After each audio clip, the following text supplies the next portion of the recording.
अस्सलाम वालेकुम। आज हम ईगल के बारे में डिस्कस करेंगे। ईगल यानी कि शाहीन, जिसको इल्लामा इकबाल ने भी अपने कलाम के अंदर बार बार इस्तेमाल किया है। क्यों शाहीन के बारे में इतनी मिसाल दी जाती है और क्यों उसको इतना इम्पॉर्टेंट एनिमल कहा जाता है और बर्ड कहा जाता है? उसकी कुछ लॉजिक्स हैं, कुछ रीज़न हैं। आपने नोट किया होगा कि शाहीन बहुत ऊंची परवान करता है। वो उसकी परवाज़ कभी कभी कभार नीचे होती है, वरना मोस्टली वो ऊंची फ्लाइट भरता है।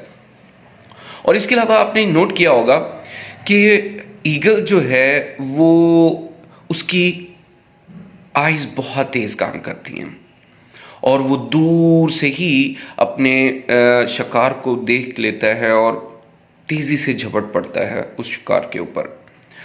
और उसकी कुछ एक खसूसियात में एक खसूसियत ये भी शामिल है कि वो कभी भी मुर्दार गोश्त नहीं खाता और हमेशा अपना शिकार करके, ताज़ा शिकार करके वो खाता है। इसके बरक्स अगर देखा जाए तो कौवा, जो अक्सर व बेशतर इसके पीछे पीछे रहता है और इसके इर्द गिर्द ही नोट करता है इसको, ताकि ये और जब भी शिकार करे कुछ खाने के बाद फेंक दे तो उसको खाए। और इसी तरह जो लोमड़ी होती है वो भी मुर्दार गोश्त खाती है और दूसरे जानवर जब गोश्त खा के चले जाते हैं तो उसका बचा खचा गोश्त वो खाते हैं। जबकि ईगल ऐसा कभी भी नहीं करती, वो हमेशा अपना शिकार, ताज़ा शिकार करके खाती है। और ईगल अक्सर बेशतर जो है उसको इस चीज़ का मुसम्मिम इरादा उसने किया होता है कि मैंने जब भी गोश्त खाना है वो फ्रेश और अच्छा खाना है, और इस परवान से वो हमेशा ऊंची परवान चढ़ता है। अब आप इससे कुछ सबक सीखने को अगर देखें तो बहुत ज़्यादा लेसन मिलता है कि हमेशा इंसान को ऊंची सोच रखनी चाहिए और डिपेंडेंट नहीं होना चाहिए किसी और चीज़ के ऊपर या किसी और के ऊपर। हमेशा इंडिपेंडेंट होना चाहिए।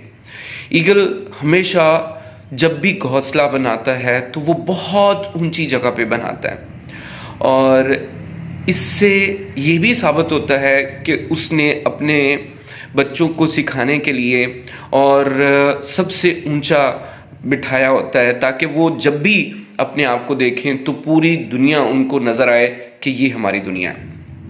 हम लोग छोटे छोटे घरों, छोटी गलियों और छोटी जगहों पे रह रह के छोटी सोच के मालिक हो जाते हैं और हमेशा उसी को अपनी ज़िंदगी समझते हैं जो हमें इर्द गिर्द छोटी सी तंग गलियां नज़र आती हैं या छोटे छोटे घर नज़र आते हैं। अब अगर आप सोचें तो ये एक वसी दुनिया, जो हम जितना ऊंचा देखेंगे उतना हमें वसी नज़र आएगी। तो ये दुनिया बहुत बड़ी है। हम अपने छोटे से हालात, छोटी सी ज़िंदगी से उकता के इस ज़िंदगी को छोटा समझ लेते हैं और इस दुनिया को भी छोटा समझ लेते हैं। ये दुनिया बहुत बड़ी है। जैसे ईगल की दुनिया है, इसी तरह आप भी ईगल हैं। अगर आप अपने आप को ईगल बनाएं तो इस दुनिया को वसी देखेंगे, हमेशा अपने मामलात को सॉल्व करने के लिए इजी वे देखेंगे, दूसरों पे डिपेंड नहीं करेंगे और अपने आप को तेज़ तरीन भी बना लेंगे। तो अक्सर व बेशतर जो है अपने मामलात में ऐसी सोच रखा करें जिससे आपको दूसरों की डिपेंडेंसी की आदत ख़त्म हो जाए। हमेशा कोशिश करें सेल्फ डिपेंडेंट हों, हमेशा अपने मामलात को ख़ुद हल करने की कोशिश करें और अपनी ज़िंदगी में डिपेंडेंसी ऑन अदर वो कम से कम कर लें। हमें इसके अलावा ये अक्सर बेशतर मैंने देखा है कि बच्चे जो है, हमारे एशियन बच्चे, उनके पेरेंट्स देर तक काम करते हैं और अक्सर बेशतर रिटायर होने के बाद भी कहीं ना कहीं काम करते हैं और उनसे पूछा जाए कि ऐसा क्यों है तो वो कहा जाता है कि यार बच्चा फलां जगह पे पढ़ रहा है, बच्चा फलां जगह पे पढ़ रहा है, बच्चा MBBS कर रहा है, बच्चा ये कर रहा है।